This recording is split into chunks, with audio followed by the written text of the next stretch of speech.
Tadi terutama pertanyaan saya tadi, Ya.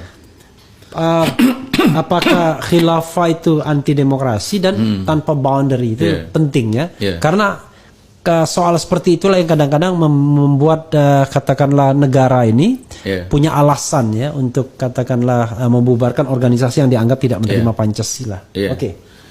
Yang pertama kita singgung dulu soal demokrasi. Ya. Apakah pertanyaan umumnya adalah apakah Islam itu bisa menerima demokrasi atau demokrasi sesuai dengan Islam? Itu kan pertanyaan umumnya.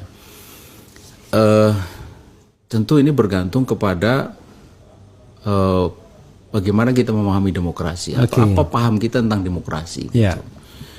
Nah, jika kita menunjuk atau menuju kepada inti atau titik utama dari demokrasi, yaitu prinsip kedaulatan di tangan rakyat. Kedaulatan dalam makna kalau dalam bahasa kitabnya itu man lahu hak li isdaril hukmi ala asyawal afwal. Siapa yang memiliki hak untuk menerbitkan hukum terkait benda dan perbuatan. Siapa sebenarnya? Kalau demokrasi kan mengatakan yang berhak itu adalah rakyat melalui wakil-wakilnya kan gitu. Kalau Islam mengatakan bahwa yang berhak menerbitkan hukum itu adalah Allah Subhanahu Wa Taala. Karena dalam keyakinan akidah Islam Allah lah musyari satu-satunya, pembuat hukum atau penetap hukum satu-satunya gitu. Ini hukmu illa lillah itu. Yakusu haq wa huwa khairul fasilin. Nah, karena itu maka keyakinan bahwa yang menetapkan hukum atas benda dan barang itu rakyat melalui wakil-wakilnya itu jelas bertentangan dengan akidah Islam ini gitu, prinsip ini. Nah, di titik itu. Ya, kalau di titik itu jelas.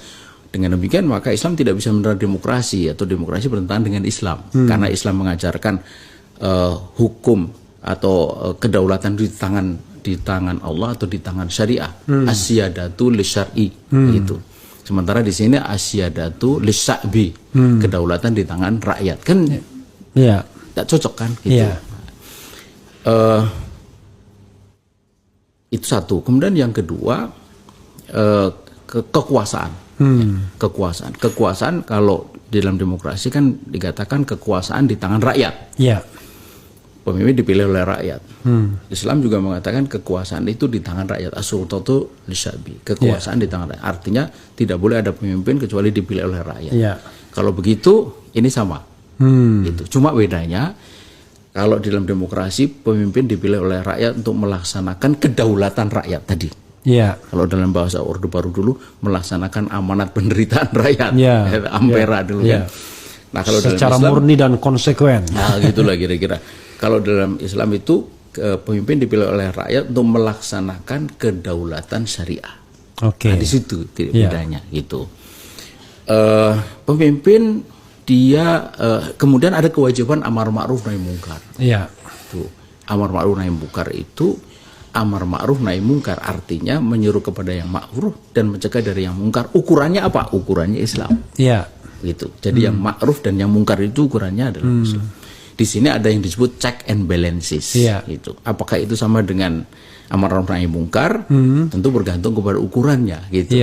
Sebab ada yang disebut salah dan benar itu bisa berkebalikan. Jika ukurannya berbeda. Ya, katakanlah misalnya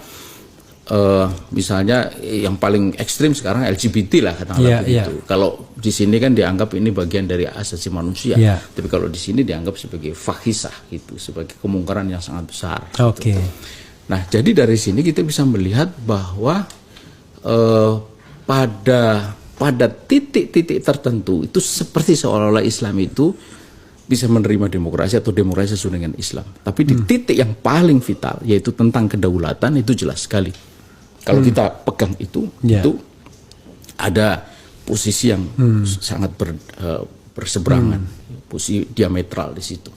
Karena yang satu mengajarkan kedaulatan di tangan syariah, yang satu mengajarkan kedaulatan di tangan rakyat. Nah, manusia di dalam Islam itu sebagai munafidus syar', sebagai pelaksana ketentuan syariah. Karena itulah maka seorang muslim sejati itu ketika menghadapi ketentuan Allah itu kan sikapnya itu sami'na wa ata'na. Yang di dalam Al-Qur'an itu ada disebut innama kana qaulal mu'minina idza du'u ilallahi wa rasulihi liyahkuma bainahum ayyaqulu sami'na wa ata'na gitu. Jadi perkataan orang yang beriman itu ketika berhadapan dengan hukum-hukum Allah itu sam'an wa ta'atan. Kami mendengar dan kami taati. Bukan sami'na wa aso'na. Kami mendengar dan mengabaikan, atau sami'na dan fikir-fikir dahulu gitu. Bukan gitu. Nah, itu menunjukkan bahwa disitulah kedaulatan syariah gitu. Bahwa manusia itu tidak ada pilihan lain kecuali bahwa dia itu melaksanakan ketentuan syariah itu. Oke. Nah, itu